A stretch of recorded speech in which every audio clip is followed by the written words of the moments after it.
তাই বলে প্যাম্পার্স? এত সুন্দর একটা জন্মদিনে আপনি আর কিছু না পেয়ে সোজা প্যাম্পার্স গিফট করবেন? তার থেকে বাচ্চাদের সুজি কিংবা মিছরি গিফট করলেও তো অন্তত ভালো হতো। তাও তারা একটু চেখে দেখতে পারতো মিষ্টি আছে কিনা। আরশি তো রাগে অগ্নিশর্মা হয়ে শিহাবের উপর ঝাঁপিয়ে পড়ল। সে শিহাবের পিঠে ধুমধাম করে কিল ঘুষি মারতে মারতে চিৎকার করে বলল, এই আপনার স্পেশাল গিফট? দুনিয়াতে আর কিছু আপনার চোখে পড়ে নাই? শেষমেশে প্যাম্পাসই আপনার চোখে পড়লো? আমার মান সম্মান সব শেষ করে দিলেন আপনি।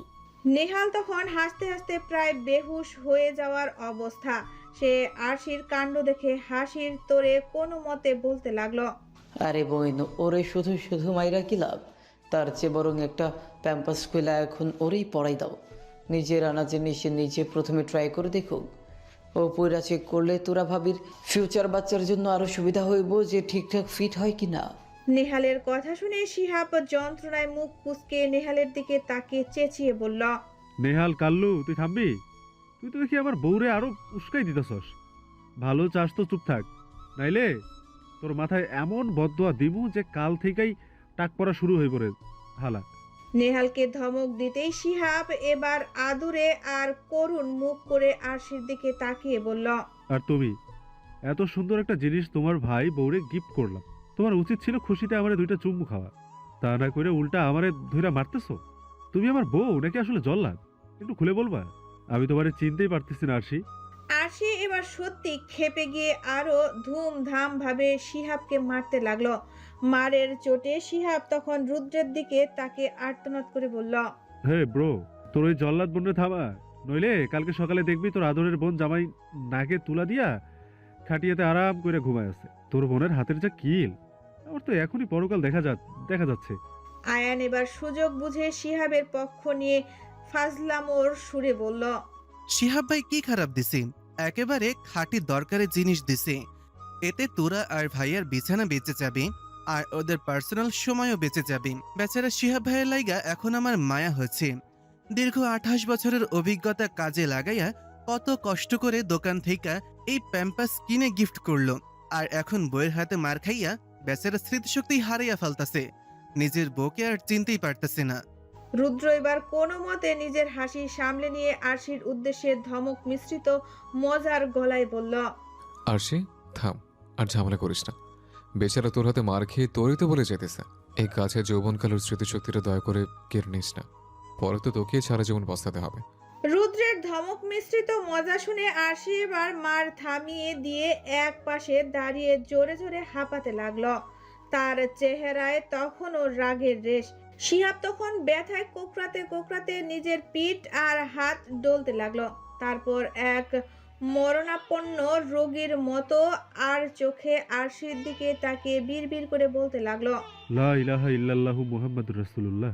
শিহাবের এমন করুণ দশা আর শেষ মুহূর্তের কালিমা পড়ার ভঙ্গি দেখে পুরো ঘরে থাকা সবাই আবারও হাসিতে ফেটে পড়ল। তারপর সবাই ধীরে ধীরে সিরিয়াস মুডে আসলো। শিহাব মজা করে প্যাম্পাস দিলেও তুরার জন্য আসলে খুব সুন্দর একটা শাড়ি এনেছিল, সেটি সে তুরার হাতে তুলে দিল। নেহাল একটি স্মার্ট ওয়াচ গিফট করলো। আয়ান উপহার দিল চমৎকার এক সেট চুড়ি। একে একে সবাই তাদের উপহারগুলো তুরার হাতে তুলে দিল। এত সব সুন্দর সুন্দর গিফট পেয়ে তুরা যেন খুশিতে আকাশে উঠছে। দীর্ঘক্ষণ হাসাহাসি আর হই হুল্লোড়ের পর সবাই বেশ ক্লান্ত হয়ে পড়ল। তারপর একে একে সবাই যার যার রুমে চলে গেল।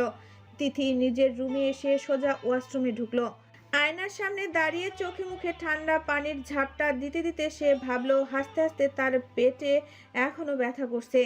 আজকের রাতটা সত্যি অনেক বেশি স্মরণীয় হয়ে থাকলো। তিথি ওয়াশরুম থেকে বের হয়ে আয়নার সামনে দাঁড়ালো। নরম তোয়ালে দিয়ে আলতো করে মুখ মুছতে থাকা অবস্থায় হঠাৎ চার পাঁচটা যেন থমকে গেল। ঠিক তখনই পেছন থেকে দুটি শক্ত অথচ মায়াবী হাত এসে পরম আবেশে তার চোখ দুটো চেপে ধরল। সেই চেনা হাতের স্পর্শ আর হাতের তালুর পরিচিত উষ্ণতাটুকু পাওয়া মাত্রই তিথির ঠোঁটের কোণে এক চিলতে হাসি ফুটে উঠল। মানুষটাকে চিনতে তার এক মুহূর্ত দেরি হলো না। সে মুস্কি হেসে আলতো স্বরে বলল। চোখ ধরেছো কেন? আয়ান বেশ অবাক হওয়ার ভঙ্গি করে পেছন থেকেই ফিসফিস করে বলল। এত দ্রুত বুঝে ফেললি? না বুঝার কি আছে?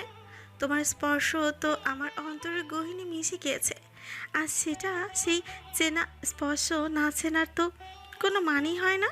আয়ান তার চোখ থেকে হাত সরালো না, বরং আরো একটু নিবিড় হয়ে বলল। তাই? তুই তো দেখছি দিন দিন বেশ ভালোবাসার পাগলি হয়ে যাচ্ছিস। বাই দ্য ওয়ে, তোর জন্য একটা বিশেষ জিনিস এনেছি। জলদি হাত দুইটা ওপরে তোল তো। তিথি আর কথা বাড়ালো না, এক মুহূর্ত দেরি না করে হাসি মুখে নিজের ডান হাতটা উপরে তুলল। আয়ান সাথে সাথে তার পকেট থেকে সেই কাঙ্ক্ষিত উপহারটি বের করে তিথির হাতের তালুতে রাখলো। তারপর খুব আলতো করে নিজের হাত দুটো তিথির চোখ থেকে সরিয়ে নিল। তিথি ধীরে ধীরে পলক ফেলল। চোখ মেলে হাতের দিকে তাকাতেই তার বিস্ময়ের সীমা রইল না। হাতের উপর ঝকঝক করছে এক জোড়া গাঢ় নীল রঙের রেশমি কাচের চুড়ি। নীল রঙের সেই মায়াবী আভা দেখে তিথি খুশিতে একদম আত্মহারা হয়ে গেল। সে বিস্ময় ভরা চোখে আয়নের দিকে তাকিয়ে বলল। চুড়ি? আমি যে নীল রঙের চুড়ি এত পছন্দ করি, এটা তুমি জানলে কিভাবে? আয়ান একটু রহস্যময় হাসি দিয়ে বলল। কিভাবে জানলাম সেটা তোর জানতে হবে না। এখন বল তোর পছন্দ হয়েছে কিনা। তিথি হাতের তালুতে রাখা চুড়িগুলো ঘুরিয়ে ফিরিয়ে দেখতে দেখতে মুগ্ধ হয়ে বলল। খুব খুব বেশি পছন্দ হয়েছে। বলেই তিথি হঠাৎ চুড়ি জোড়া আয়ানের সামনে ধরল। তারপর নিজের ফর্সা বাম হাতটা আলতো করে উঁচিয়ে ধরে আবদারে সুরে বলল। উপহার তো এনেছো, এখন আর একটু খুশি করো দেখি। সুন্দর করে এই চুড়িগুলো আমার পরিয়ে দাও তো। আয়ান মৃদু হেসে তিথির হাতটা নিজের হাতের মুঠোয় নিল। অতি সাবধানে চুড়ির উপরের পাতলা কাগজটুকু ছিঁড়ে ফেলে দিয়ে সে খুব আলতো করে একটি একটি করে চুড়ি তিথির নরম কবজিতে পরিয়ে দিল। কাচের চুড়িগুলো একে অপরের গায়ে লেগে এক অদ্ভুত মায়াবী টুংটাং শব্দ তুলল। তিথি মুগ্ধ চোখে নিজের হাতের দিকে তাকিয়ে রইল। তারপর হাতটা নেচে নেচে চুড়ির শব্দ তুলে আহ্লাদি সুরে বলল। খুব সুন্দর লাগছে তাই না? আয়ান এবার পকেটে হাত দিয়ে বেশ ভাব নিয়ে একদম সোজা হয়ে দাঁড়ালো। চোখের কোণে দুষ্টুমি মিশিয়ে বলল। এখন বল এই স্পেশাল গিফটের বদলে আমাকে তুই কি দিবি? তিথি খানিকটা অবাক হওয়ার ভান করে আয়ানের দিকে তাকিয়ে বলল। ও মা, তোমার আবার কি চাই? আয়ান ড্যাব ড্যাব করে তাকিয়ে থেকে বলল। কি চাই বা না চাই সেটা বড় কথা না, তুই নিজের থেকে আমাকে কি দিবি সেটা বল। তিথি কিছুক্ষণ গাল ফুলিয়ে ভাবলো, তারপর যেন মস্ত বড় লিস্ট করছে এমন ভঙ্গিতে বলল। আচ্ছা, কি পছন্দ তোমার? ঘড়ি, সানগ্লাস, দামি পারফিউম, স্মার্ট ওয়াচ নাকি ল্যাপটপ? তোমাদের ছেলেদের আর কি কি জিনিস লাগে? আচ্ছা যাই হোক, তোমার কি চাই নাম বলো। আয়ান এবার পকেট থেকে হাত বের করলো। সে সামান্য ঝুঁকে তিথির একদম কাছে চলে এলো। তিথির কপালে আশ্রে পড়া অবাধ্য কয়েকটা এলোমেলো চুল খুব যত্নে আঙ্গুল দিয়ে কানের পিঠে গুজে দিল সে। তিথির চোখের দিকে স্থির দৃষ্টিতে তাকিয়ে খুব নিচু গলায় বলল। আমি যা চাইবো দিবি তো? আয়ানের এই অতর্কিত সান্নিধ্যে তিথির ভেতর থেকে শিউরে উঠল। তার বুকটা তখন দুরু দুরু কাঁপছে। সে কিছুটা অপ্রস্তুত হয়ে বিস্ময় ভরা কণ্ঠে আমতা আমতা করে বলল। হ্যাঁ বলো কি চাই। ঘড়ি, স্মার্ট ওয়াচ? বাকিটুকু আর মুখ ফুটে বের হলো না। তার কথা শেষ হওয়ার আগেই আয়ান নিজের ডান হাতের তর্জনীটা তিথির ঠোঁটের উপর আলতো করে চেপে ধরল। তিথির চঞ্চল কথাগুলো নিমিষেই স্তব্ধ হয়ে গেল। আয়ান গভীর চোখে সরাসরি তিথির চোখের দিকে তাকিয়ে কিছুটা শাসানোর সুরে বলল। তোকে একবার বলেছি যে আমার ওইসব জাগতিক জিনিস চাই। আয়নের আঙ্গুল তখনও তিথির কম্পমান ঠোঁটে লেগে আছে। সেই স্পর্শে তিথির সারা শরীরে এক অদ্ভুত শিহরণ বয়ে গেল। সে ওভাবেই বড় বড় চোখ করে অস্পষ্ট স্বরে বিড়বিড় করে বলল। তাহলে কি চাই তোমার? আয়ান এবার আরো খানিকটা ঝুঁকে তিথির কানের একদম কাছে চলে এলো। তার তপ্ত নিঃশ্বাস তিথির গলার কাছে আশ্রে পড়ছে। এক মায়াবী আর ঘোর লাগা কণ্ঠে ফিসফিস করে সে বলল। আমার তো অন্য কিছু চাই। আয়ানের এই নেশালো কণ্ঠস্বর আর গাঢ় চাহনিতে তিথির সারা শরীর মুহূর্তেই বরফ হয়ে গেল। বুকের ভেতর হৃৎপিণ্ডটা যেন আজ অবাধ্য হয়ে লাফাচ্ছে।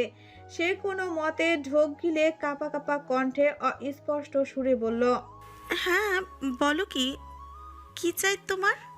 আয়ান এবার তার হাতের আঙ্গুল দিয়ে তিথির মসৃণ গালে আলতো করে স্লাইড করতে লাগলো। সেই স্পর্শে তিথির চোখের পাতা যেন ভারী হয়ে আসছে। আয়ান চোখের মনি স্থির রেখে শান্ত অথচ গভীর স্বরে বলল, আগে বল, যা চাইবো তা দিবি। তিথি যেন এক মায়ার জগতে হারিয়ে গিয়েছে। সে আয়ানের চোখের অতল গভীরে তাকিয়ে ঘোরের মাঝেই মাথা নেড়ে সায় দিয়ে বলল, হুম, বলো কি চাই তোমার? তিথির কথা শেষ হতে না হতেই আয়ান এক মুহূর্তের জন্য সময় নিল না।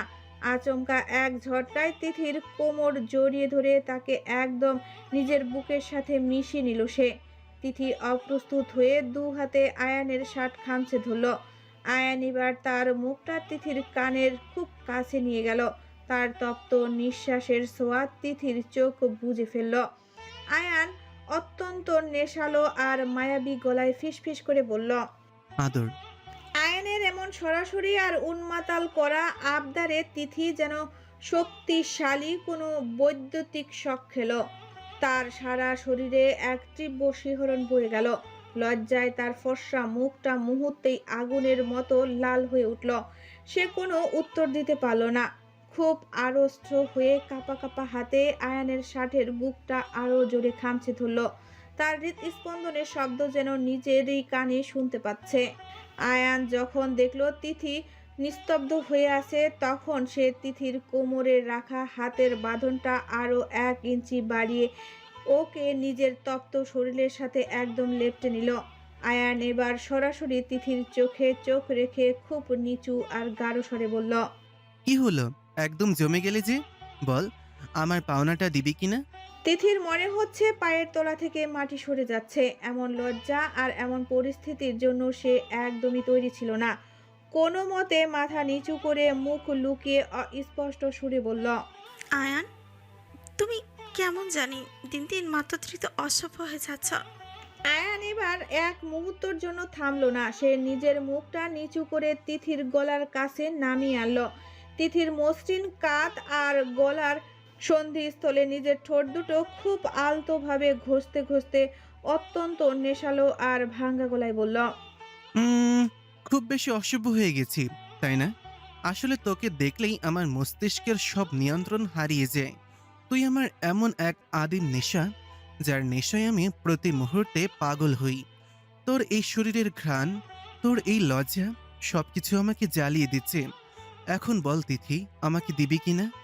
আয়নের অমন তীব্র নেশালো সান্নিধ্যে তিথি আর নিজেকে সামলাতে পারছিল না। তার সারা শরীর থরথর করে কাঁপছে, নিঃশ্বাস আটকে আসছে বারবার। সে কোনো মতে আয়ানের শক্ত বুক থেকে মুখটা সামান্য সরিয়ে দিয়ে কাঁপা কাঁপা গলায় অস্পষ্ট সুরে বলল, আয়ান, আমি প্রেগনেন্ট। তিথির এই কথা শুনে আয়ান একটু মুহূর্তের জন্য থামল। তার ঠোঁটের কোণে এক চিলতে প্রশ্রয়ের হাসি ফুটে উঠল। সে তিথির চোখে চোখ রেখে ওর কানের লতিতে ঠোঁট ছোঁয়ালো। তারপর খুব আদুরে অথচ নেশালো ভঙ্গিতে তিথির কাঁধে হালকা একটা কামড় বসিয়ে দিল।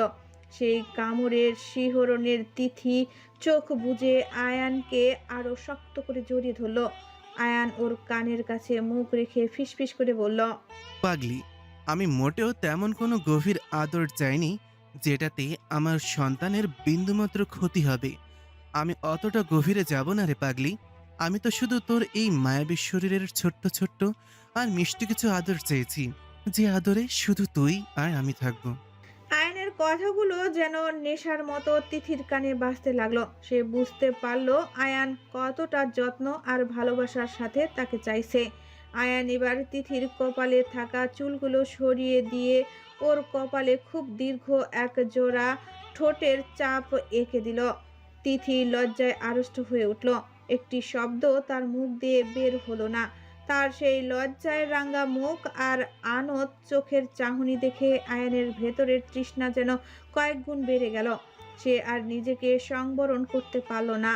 তিথির নীরবতা যেন আয়ানের জন্য এক মৌন সম্মতি হয়ে এলো। আয়ান মুহূর্তের মধ্যে এক ঝটকায় তিথিকে পাজা কোল করে কোলে তুলে নিল। অতর্কিত এই ঘটনায় তিথি হালকা একটা চিৎকার দিয়ে আয়ানের গলা জড়িয়ে ধরল। আয়ানের চোখের দিকে তাকিয়ে এক মায়াবী হাসলো এবং পা ফেলে এগিয়ে গেল বিছানার দিকে। বিছানায় তিথিকে খুব সন্তর্পণে শুয়ে দিয়ে আয়ান নিজেও ওর একদম কাছে ঝুঁকে এলো। ঘরের ডিম লাইটের আবছা নীল আলোয় আয়ানের চোখের নেশাটা যেন আরো স্পষ্ট হয়ে ধরা দিল। তিথি দ্রুত বেগে নিঃশ্বাস নিতে নিতে চোখ দুটো শক্ত করে বুজে ফেলল। আয়ান ওর কানের কাছে মুখ নিয়ে তপ্ত স্বরে বলল, তোরই লজ্জা আমাকে পাগল করে দিচ্ছি তিথি। কথা দিচ্ছি আমাদের আগত সোনা মনের একটুও কষ্ট হতে দেব না।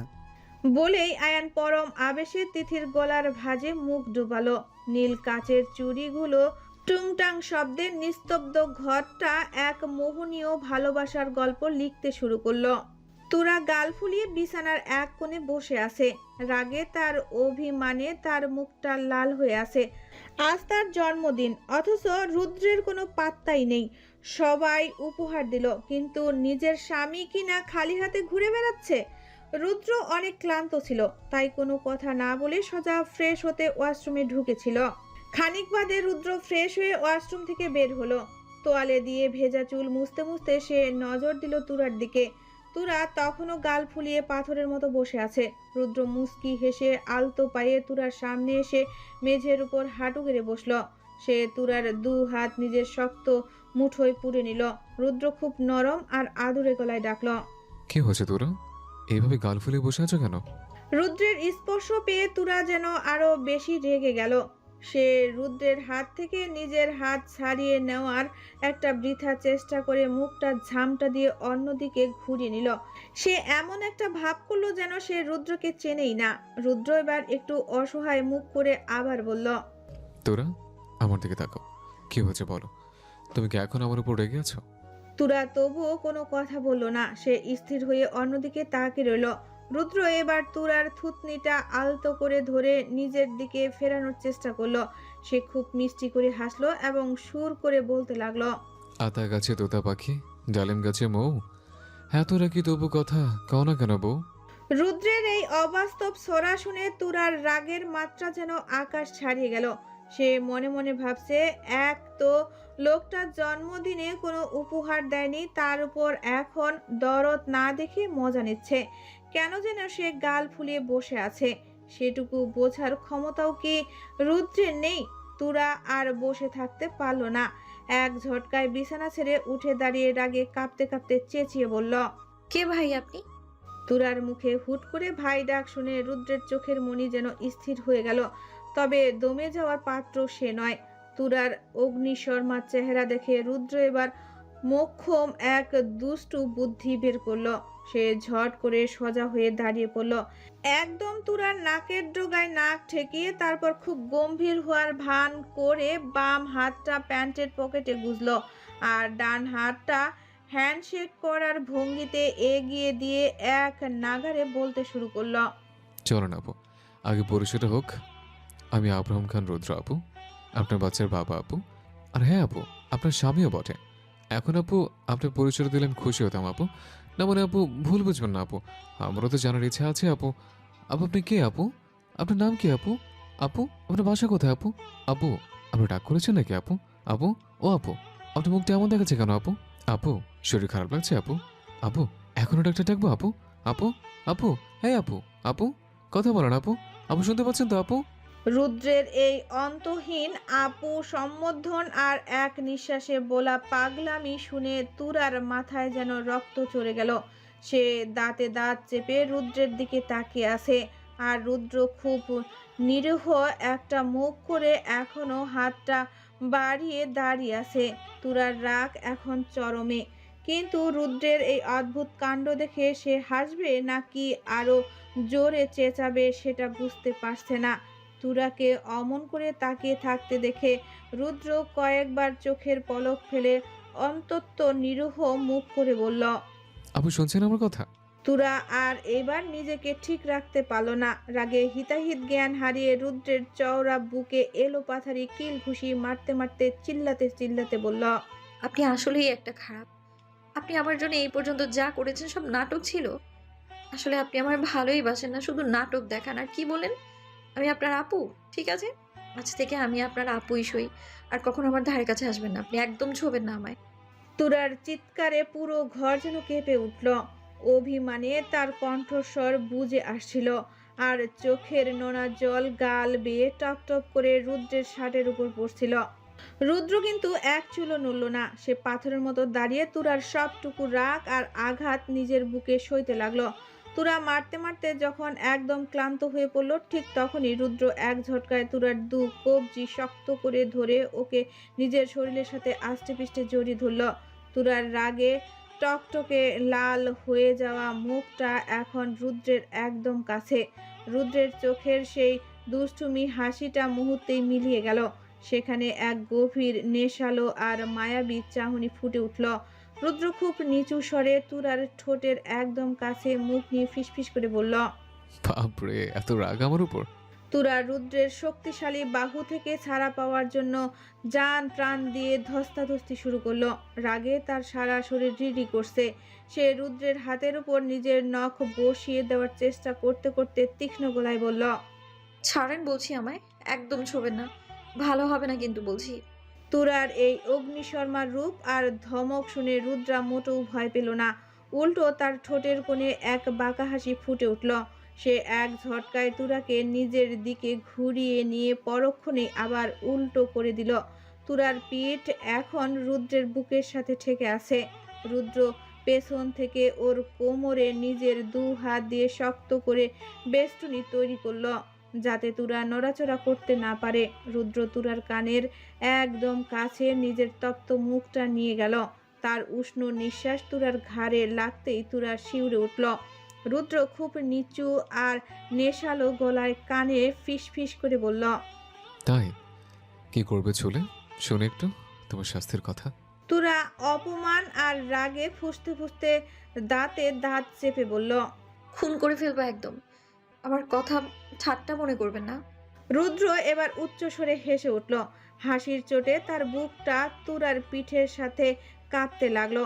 সে তুরাকে আরো নিবিড়ভাবে জড়িয়ে ধরে তুরার ঘাড়ে নিজের থুতনিটা রাখলো।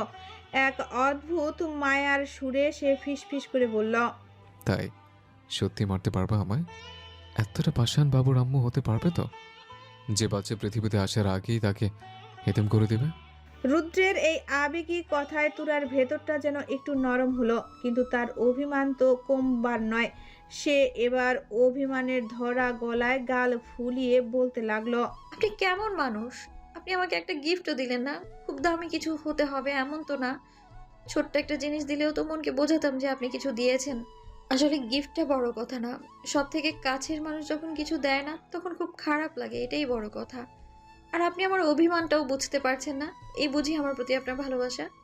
তুরার কথাগুলো শুনে রুদ্রের হাসি খুশি মুখটা শান্ত হয়ে এলো। সে এবার পুরোপুরি নিশ্চিত হলো যে তার বউয়ের অভিমানটা ঠিক কোন জায়গায় গিয়ে ঠেকেছে। সে আলতো করে তুরার গালে একটা পাপ্পি খেয়ে আদুরি গলায় বলল, ও আচ্ছা, আমার বাবুর আম্মুর বলছে এই জন্য আমার উপর এত রাগ? মনে মনে আমাকে একদম ভিলেন বানিয়ে ফেলেছ, তাই তো? তুরা কোনো উত্তর দিল না, মাথা নিচু করে চুপ করে দাঁড়িয়ে রইল। রুদ্র এবার তুরাকে নিজের বাঁধন থেকে ছেড়ে দিয়ে একদম সিরিয়াস মুডে চলে আসলো। তুরা কিছু বুঝে ওঠার আগেই রুদ্র আলমারির কাছে গিয়ে সব থেকে উপরের তাক থেকে একটা ফাইল বের করে আনলো। সে একটা কলম আর ফাইলটা নিয়ে তুরার সামনে এসে দাঁড়ালো। ফাইলটা খুলে তুরার চোখের সামনে ধরে একটা নির্দিষ্ট জায়গা দেখিয়ে গম্ভীর গলায় বলল, সাইন করো এখানে। তুরা অবাক হয়ে ফাসলো ফাসলো চোখে রুদ্রের দিকে তাকালো। সে বুঝতে পারছে না হুট করে এই মাঝরাতে কিসের সই নিতে চাইছে রুদ্র। তার বুকের ভেতরটা দুরু দুরু করতে লাগলো। তুরাকে সাইন করতে না দেখে রুদ্র চল শক্ত করে উঠল। সে ফাইলের উপর আঙ্গুল দিয়ে চাপ দিয়ে আবারও বেশ গম্ভীর গলায় বলল, কি হলো, শুনতে পাওনি? I said sign the paper right now. রুদ্রের এই আকস্মিক রুক্ষ আচরণে তুরা এবার ভেবাচাকা খেয়ে গেল। যে মানুষটা একটু আগে তাকে বাবুর আম্মু বলে আদরে ভাসিয়ে দিচ্ছিল সেই হুট করে এমন হুমকি দিচ্ছে কেন? তুরা কিছু বুঝতে না পেরে কাপা গলায় বলল। কিসের কাগজ এটা? হঠাৎ সাইন করতে কেন বলছেন? রুদ্র এবার তুরার চোখের দিকে সরাসরি তাকিয়ে অত্যন্ত হিমশীতল কণ্ঠে বলল। তোর বাবার যা যা সম্পত্তি আছে তা তুমি আমাকে দিয়ে দিচ্ছ। সে হস্তান্তরের কাগজ এটা। সাইন করো তাড়াতাড়ি। তুরার শরীর অপমানে রিরি করে উঠল। রুদ্র তাকে এভাবে সস্তার পরীক্ষা করছে। রাগের মাথায় হিতাহিত জ্ঞান হারিয়ে তুরা মুহূর্তের মধ্যে রুদ্রের হাত থেকে কলমটা ছিনিয়ে নিল এবং খসখস করে কাগজে সই করে দিল। সই করার সাথে সাথে রুদ্রের ঠোঁটের কোণে এক পৈশাচিক নয় বরং অত্যন্ত তৃপ্তির এক মায়াবী হাসি ফুটে উঠল। সে কোনো কথা না বলে ফাইলটা পরম যত্নে আলমারিতে তুলে রাখলো। তুরা আর সেখানে এক সেকেন্ডও দাঁড়াতে পারল না। কান্নার বেগ সামলাতে সে সোজা ব্যালকনিতে গিয়ে বাইরের অন্ধকারের দিকে তাকিয়ে রইল। বেশ কিছুক্ষণ পর তুরার কাঁধে খুব নরম আর মিহি কিছু একটা স্পর্শ অনুভব হলো। কেউ যেন আলতো করে সুড়সুড়ি দিচ্ছে। তুরা ভাবল রুদ্র হয়তো মান ভাঙ্গাতে চলাকলা করছে। সে অভিমানে মুখটা আরো ঘুরিয়ে চিবিয়ে চিবিয়ে বলল, ভালো লাগছে না আমার, একা থাকতে দিন আমায়। কিন্তু সেই সুরসুরি বন্ধ হলো না, বরং স্পর্শটা কেমন যেন অদ্ভুত তুলতুলে আর ভিজে ভিজে। তুরা এবার খটকা খেলো, মানুষের আঙ্গুল তো এত নরম হতে পারে না। সে ধীরে ধীরে ঘাড় সামান্য বাঁকিয়ে কাঁধের দিকে তাকাতেই তার চোখ একদম ছানাবড়া। তার কাঁধে বসে আছে এক অপূর্ব সুন্দরী দুধে আলতা মেশানো গায়ের রঙের এক বিদেশি পার্সিয়ান বিড়াল।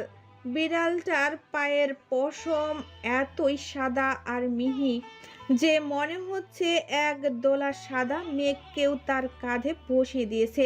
বিড়ালটার চোখ দুটো নীল মণির মতো উজ্জ্বল, যা চাঁদের আলোয় হীরের মতো চিকচিক করছে। ছোট ছোট গোলাপির নাক আর তুলতুলে গাল দুটো এতটাই কিউট যে দেখলেই আদর করতে ইচ্ছে করে। তুরা মন্ত্রমুগ্ধের মতো বিড়ালটাকে নিজের দু হাতে তুলে নিল। বিড়ালটার গলার একটা লাল মখমলের বেল্ট বাঁধা, যাতে একটা গোল্ড সোনার রূপালি বেল্ট ঝুলছে। মাথায় ছোট ছোট দুটো ব্যান্ড লাগানো। বিড়ালটা মিউ মিউ করে তুরার বুকের সাথে লেপ্টে যেতেই তুরার সব রাগ যেন কর্ফুলের মতো উড়ে গেল। বিড়ালটার নীল চোখের সেই মায়াবী চাহনি আর রাজকীয় অববয় দেখে তুরা বিস্ময়ে বাকরুদ্ধ হয়ে গেল। মুহূর্তেই তুরা খুশিতে একদম আত্মহারা হয়ে গেল। রুদ্রের উপর থাকা পাহাড় সমান অভিমান যেন এক নিমিষেই কর্ফুলের মতো উড়ে গেল। সে বিড়ালটাকে বুকের সাথে শক্ত করে জড়িয়ে ধরে তার নরম তুলতুলে পশমে মুখ ঘষতে লাগলো। বিড়ালটাও যেন খুব চেনা আবেশ পেল। সে তুরার ওম পেয়ে পরম শান্তিতে তুরার বুকে মাথা নুয়ে চোখ বুজে ফেলল। তুরার এই বাঁধ ভাঙ্গা খুশির মাঝেই পেছন থেকে সেই পরিচিত গম্ভীর আর মাদকতার পুরুষালী কণ্ঠ ভেসে এলো। কি আমার মহারানীর পছন্দ হয়েছে? রুদ্রের কণ্ঠ শুনে তুরা চট করে পেছনে তাকিয়ে দেখলো রুদ্র দরজায় হেলান দিয়ে বুকে হাতে ভাঁজ করে দাঁড়িয়ে আছে। তার ঠোঁটের কোণে সেই চিরচেনা বিজয়ী হাসি।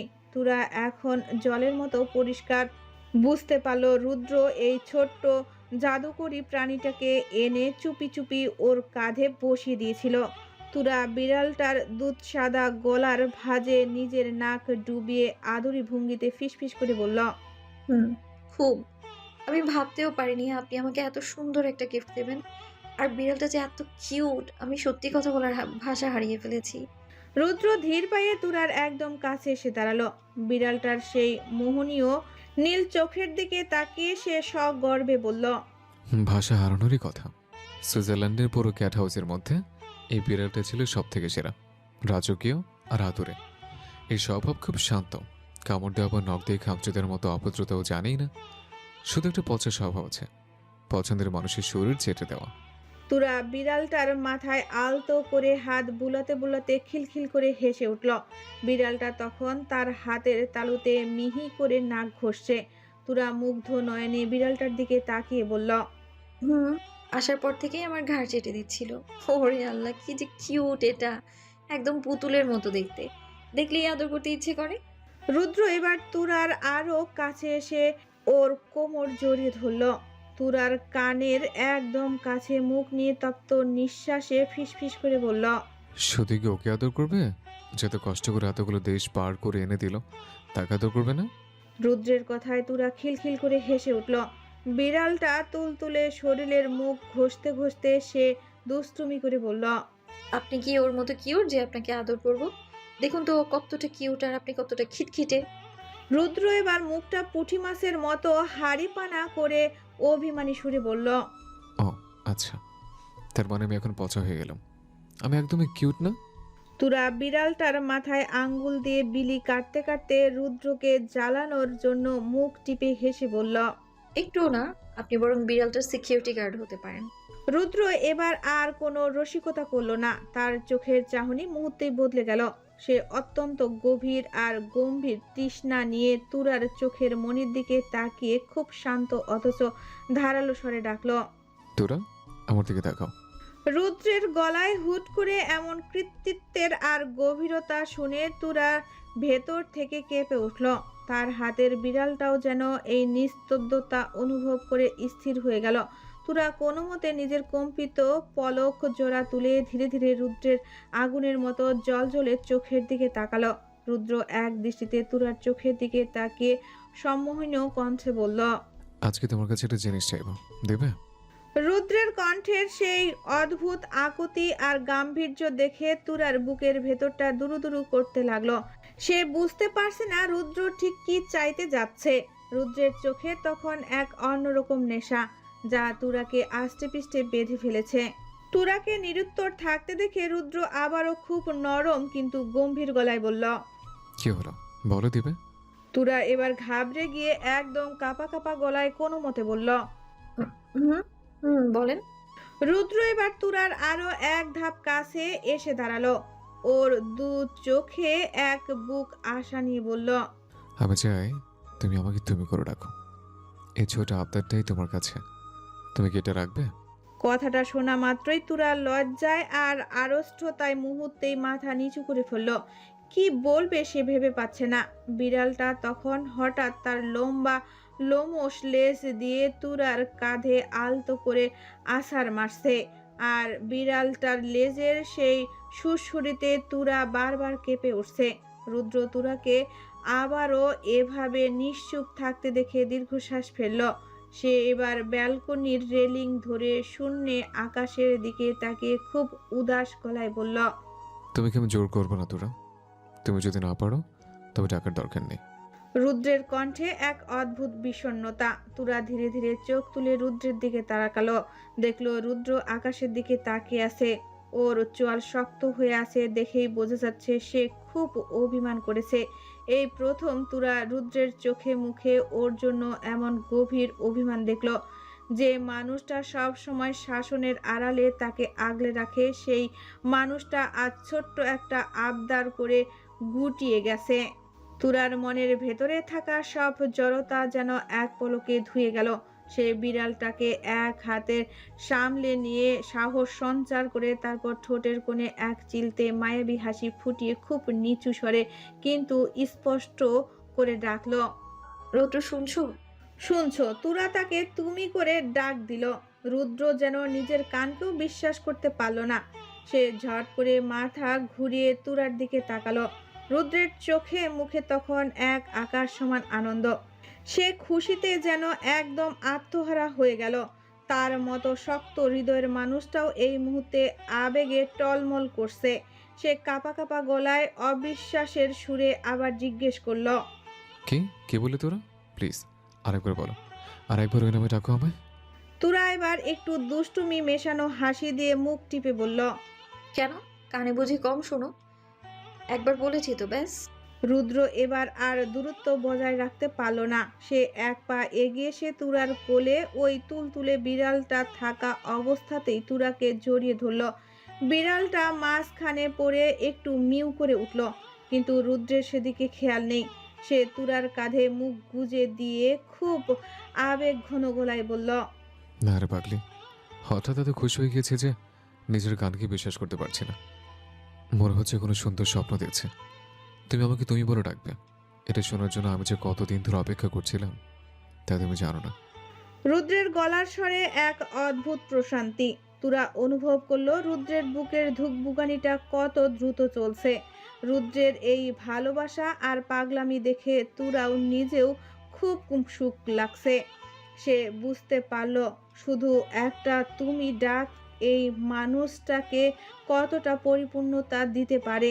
তুরা কিছু বলল না, শুধু আবেশের চোখ বুজে চুপ করে দাঁড়িয়ে রইল।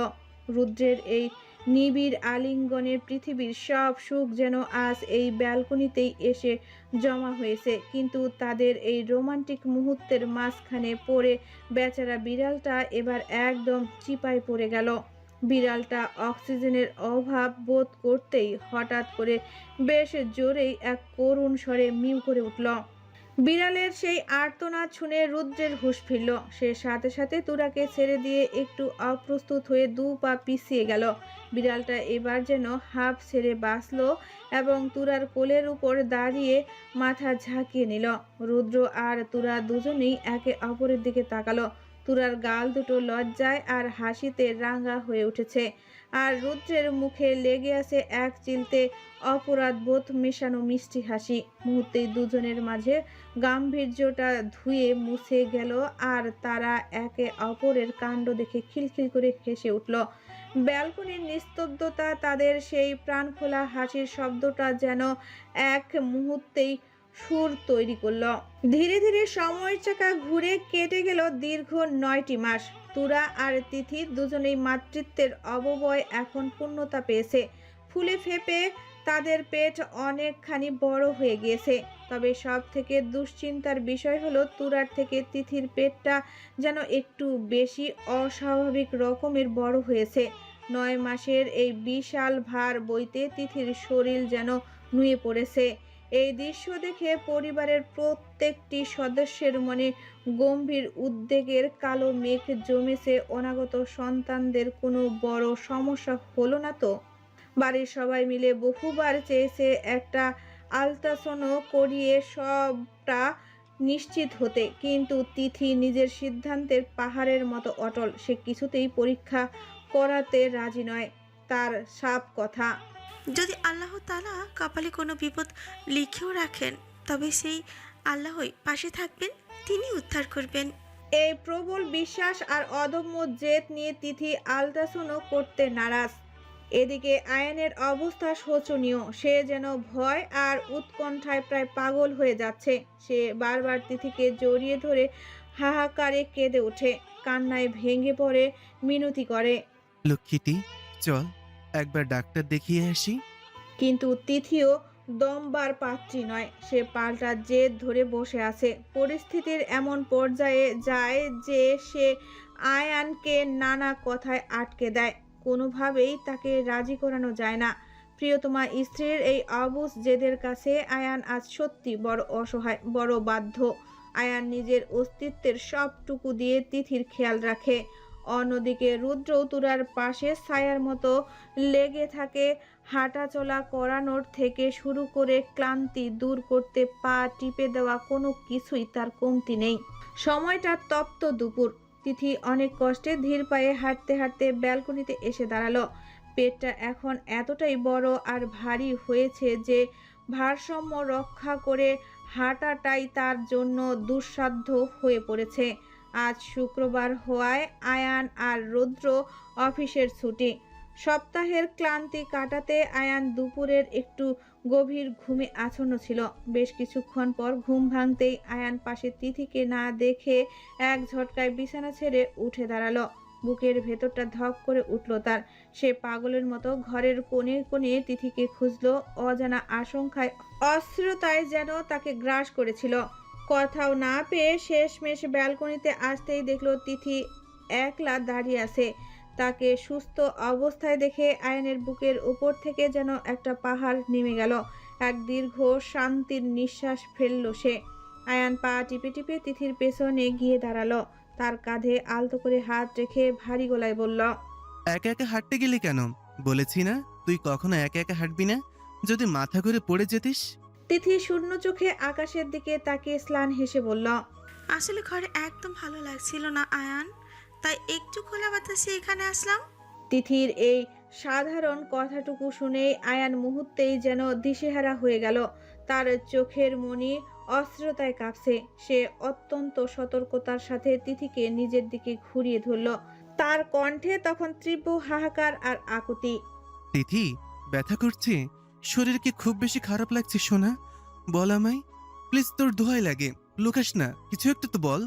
তিথি আয়ানের এমন ছটফটানি আর অস্থিরতা দেখে মৃদু হেসে সান্ত্বনার সুরে বলল, আরে না, এমনি ভালো লাগছিল না তাই এসেছে।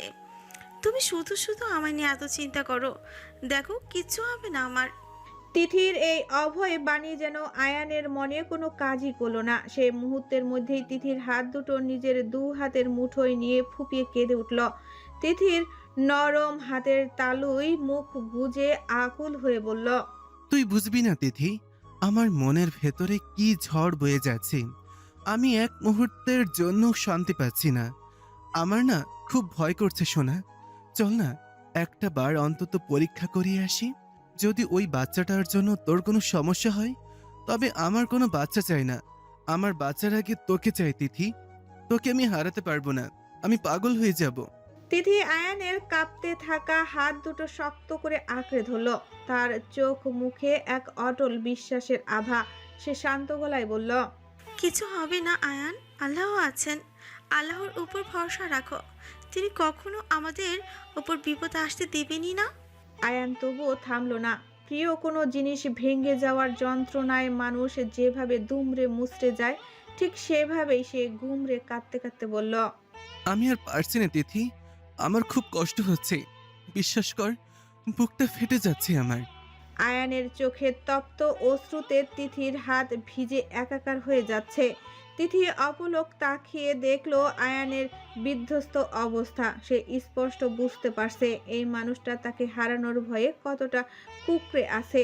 তিথি মুখ ফুটে সান্ত্বনার কিছু বলতে যাবে, ঠিক তখনই পেটের ভেতর অনাগত সন্তান সজোরে এক কিক দিয়ে বসলো। যন্ত্রণায় এক তীব্র ঝিলিক তিথির সারা শরীরে বয়ে গেল। সে ব্যথায় কুঁকড়ে গিয়ে আর্তনাদ করে উঠল। আহ আয়ান, তিথির ওইটুকু চিৎকার শুনে আয়ান মুহূর্তের মধ্যে হিতাহিত জ্ঞান হারিয়ে ফেলল। তার কণ্ঠস্বর কাঁপছে, চোখ মুখে চরম আতঙ্ক। সে তিথিকে শক্ত করে ধরে দিশেহারা হয়ে বলল, তিথি, কি হয়েছে? চিৎকার দিলি কেন? খুব ব্যথা করছে সোনা, বল আমাকে, প্লিজ বল, আমি পাগল হয়ে যাব। বল তিথি, বল। তিথির যন্ত্রণার রেশটুকু সামলে নিয়ে ঠোঁটের কোণে স্লান হাসি ফুটিয়ে তুলল।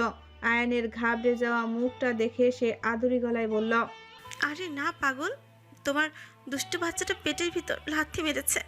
বলেই তিথি নিজের বিশাল পেটটার উপর আলতো করে হাত রাখল, যেন অবুঝ সন্তানকে শাসন করছে। এমন ভঙ্গিতে ভ্রু কুঁচকে বলল, দুষ্ট, একবার খালি পৃথিবীতে আয়, তারপর দেখাচ্ছে যতটা লাথি মেরেছিস সবগুলো শোধ নিবা। চিনিস না তোর মাম্মিকে, আসিস একবার, হাতে নাতে ধরবো। তিথির কথা শুনে আয়ানের অস্থিরতা যেন এক নিমিষেই মায়ায় রূপ নিল। সে মুহূর্তেই তিথির সামনে হাঁটু গেড়ে মেঝের উপরে বসে পড়ল। পরম মমতায় তিথির বিশাল পেটটার উপর আলতো করে কান পাতল সে, যেন ভেতরে থাকা ছোট্ট প্রাণটার সাথে তার খুব জরুরি কোনো গোপন আলাপ আছে। আয়ান খুব নিচু স্বরে আদুরি গলায় বলল, সোনা, মাম্মাকে কেন কষ্ট দাও? তুমি কি জানো না, তোমার মাম্মা একটু কষ্ট পেলেই তোমার বাবার কলিজা ফেটে যায়। একদম দুষ্টুমি করবে না কিন্তু, খবরদার। মাম্মাকে আর একদম কষ্ট দেবে না। কথা না শুনলে আমি কিন্তু তোমার সাথে আড়ি দেব। একদম কথা বলবো না তোমার সাথে। কথাটা শেষ করেই আয়ান অতি সাবধানে তিথির পেটের উপর একটা ভালোবাসার পরশ এঁকে দিল। আলতো করে চুমু খেলো। আয়ানের এমন পাগলামি করা ভালোবাসা আর কাণ্ড দেখে তিথি নিজেকে আর সামলাতে পারল না। সে খিলখিল করে হেসে উঠল। সেই হাসির শব্দে ব্যালকনির বাতাস যেন হঠাৎ সতেজ হয়ে গেল। তিথির হাসিতে ছিল অনাগত সন্তানের জন্য আনন্দ, আর আয়ানের প্রতি এক বুক গভীর উচ্ছ্বাস আর ভালোবাসা। এদিকে তুরা খুব যত্ন করে একটা মোড়ায় বসে আছে।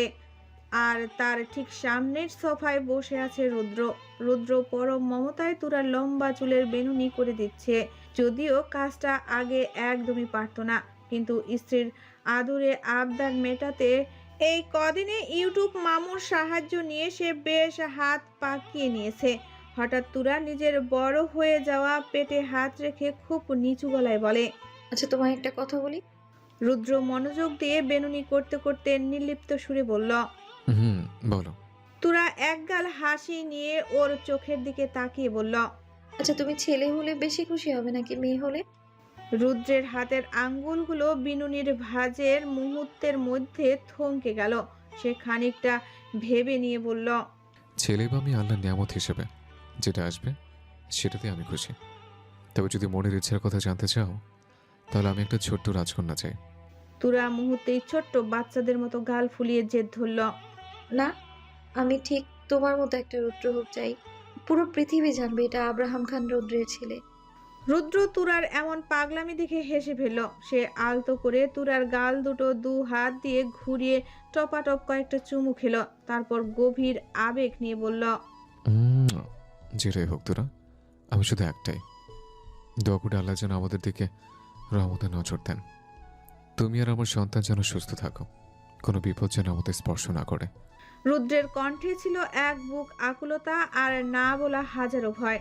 তুরা তার মনের অবস্থা বুঝতে পেরে একটা দীর্ঘশ্বাস ছাড়ল।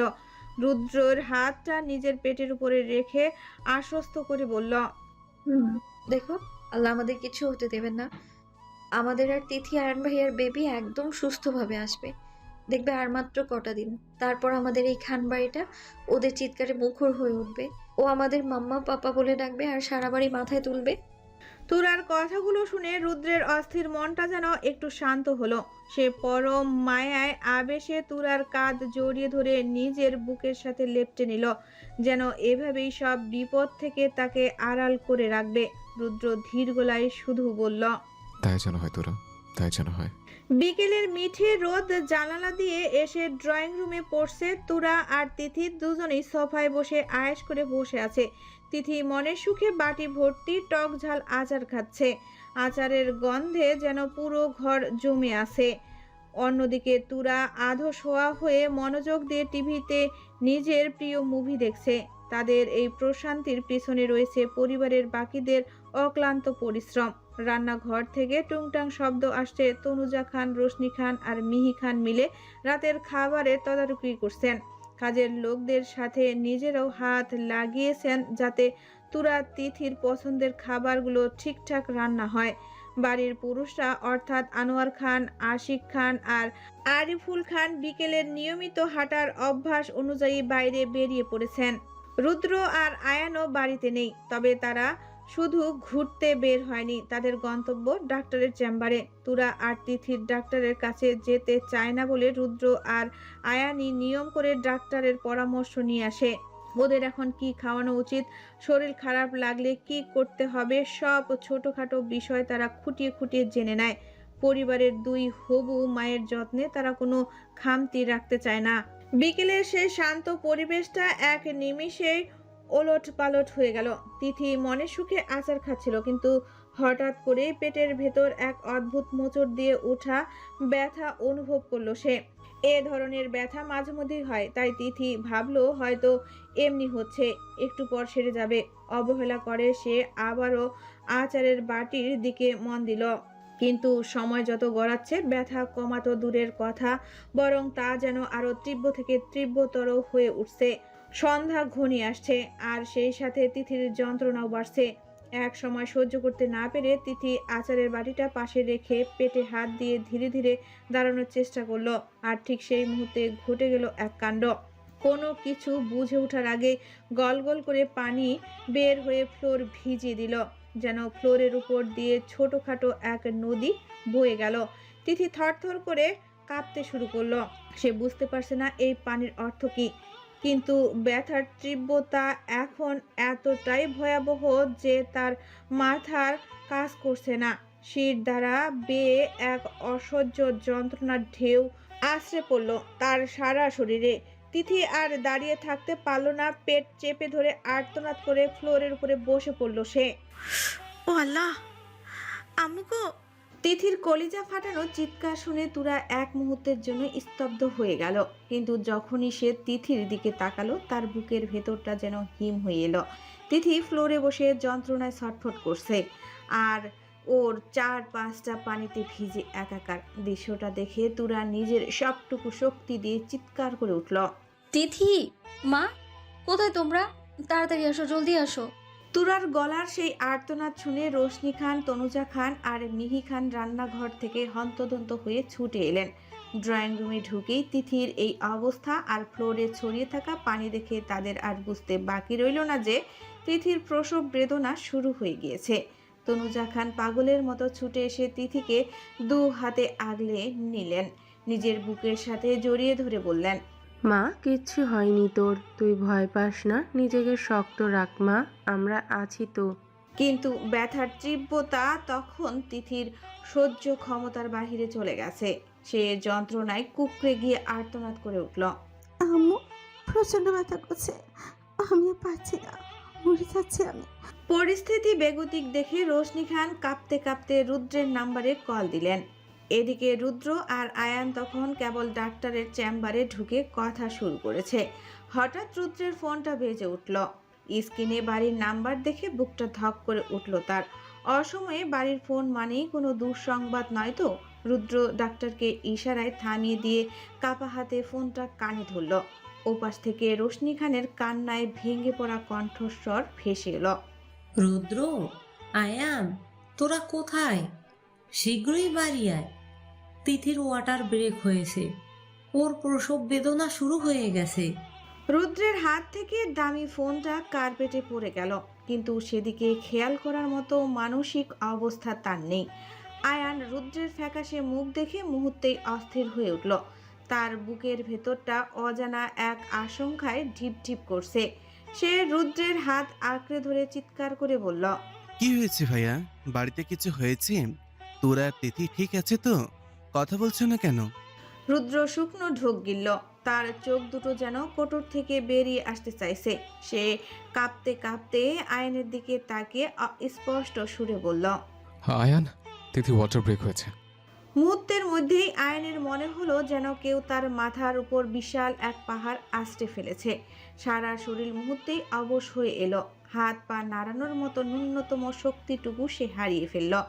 আয়ানের চোখের মনি স্থির হয়ে গেছে, মুখ দিয়ে কোনো শব্দ বেরোচ্ছে না।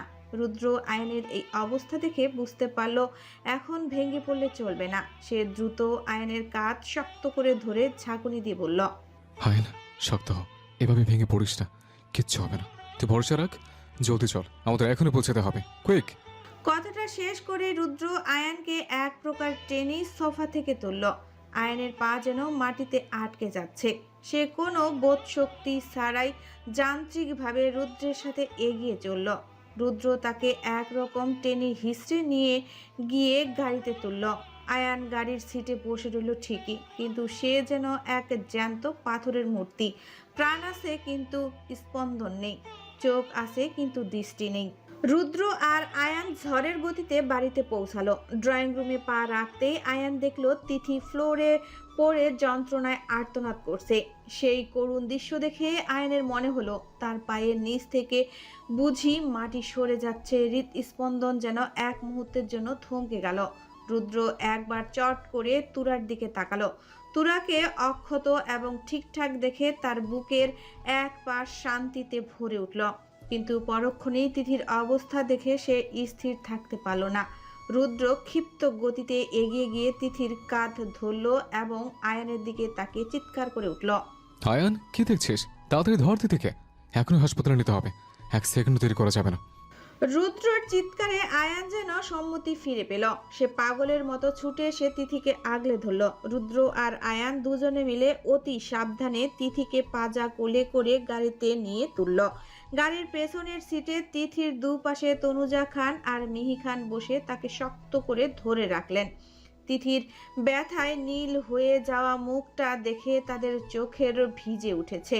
রোশনি খান বাড়িতেই থেকে গেলেন তুরার দেখাশোনার জন্য, কারণ এই অবস্থায় তুরাকে একা রাখা নিরাপদ নয়। আয়ান আর রুদ্র সামনের সিটে উঠে বসলো। রুদ্র স্টার্টিং ধরে পাগলের মতো গাড়ি ছুটিয়ে দিল হাসপাতালের দিকে। রাস্তায় জ্যাম, সিগন্যাল কিছুই যেন আজ তাদের আটকাতে পারছে না। পেছনের সিট থেকে তিথির যন্ত্রণাকাতক গঙ্গানীর যখনই আয়ানের কানে আসছে, আয়ান ডুকরে কেঁদে উঠছে।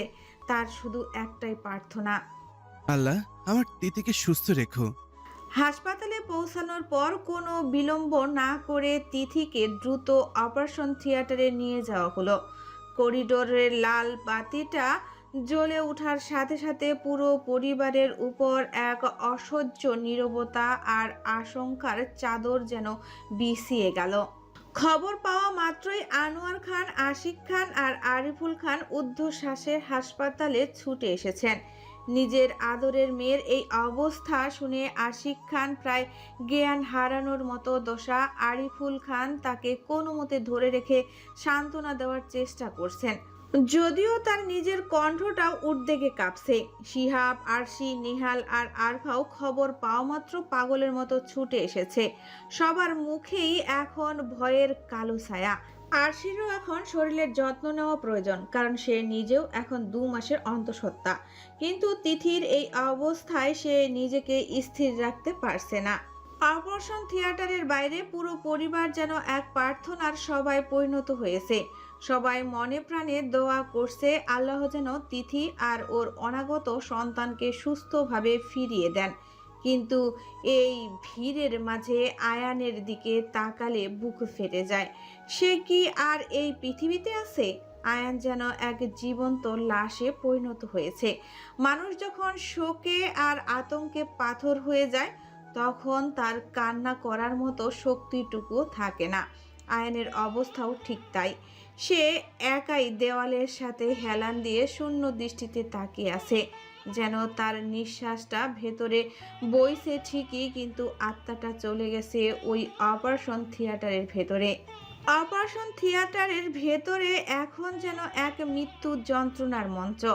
তিথি বেডে শুয়ে যন্ত্রণায় ছটফট করছে। তার শরীরের নিচ থেকে পেট পর্যন্ত সাদা কাপড়ে ঢাকা। চারপাশ ঘিরে মেয়ে ডক্টর আর নার্সরা তাদের সর্বোচ্চ চেষ্টা চালিয়ে যাচ্ছেন। তিথির কপালের রগগুলো ফুলে উঠেছে, ঘামে গায়ের কাপড় লেপ্টে আছে। সে হাতের কাছে পাওয়া বেডের চাদরটা সর্বশক্তি দিয়ে খামচে ধরে গঙ্গাচ্ছে। আয়হান, আয়ন কোথায়? ওই ডাকো, আয়নকে ডাকো। আমি আর নিতে পারছি না, ওই ডাকো তোমরা। তিথির চিৎকারে ওটির দেওয়ালগুলো যেন কেঁপে উঠছে। সিনিয়র ডক্টর দ্রুত তিথির হাতটা শক্ত করে চেপে ধরলেন। তিথির চোখের দিকে স্থির দৃষ্টিতে তাকিয়ে পেশাদার কিন্তু দৃঢ় গলায় বললেন, Mrs Tithi, listen to me. আপনি এভাবে ভেঙে পড়লে চলবে না। Please try to understand. বেবির মাথা অলরেডি দেখা যাচ্ছে, কিন্তু আপনি ঠিকমতো পুশ করতে পারছেন না। আপনি শক্তি না দিলে আমরা ওকে সেফলি বের করতে পারবো না। প্লিজ মিসেস তিথি, আপনার বাচ্চার জন্য হলো শেষবারের মতো একটু শক্তি কাটান। Just one more time. জোরে পুশ করেন, জোরে। তিথি যন্ত্রণায় চোখ মুখ খিচে আর্তনাদ করে উঠল। তার মনে হচ্ছে শরীরটা মাঝখান থেকে 2 ভাগ হয়ে যাচ্ছে।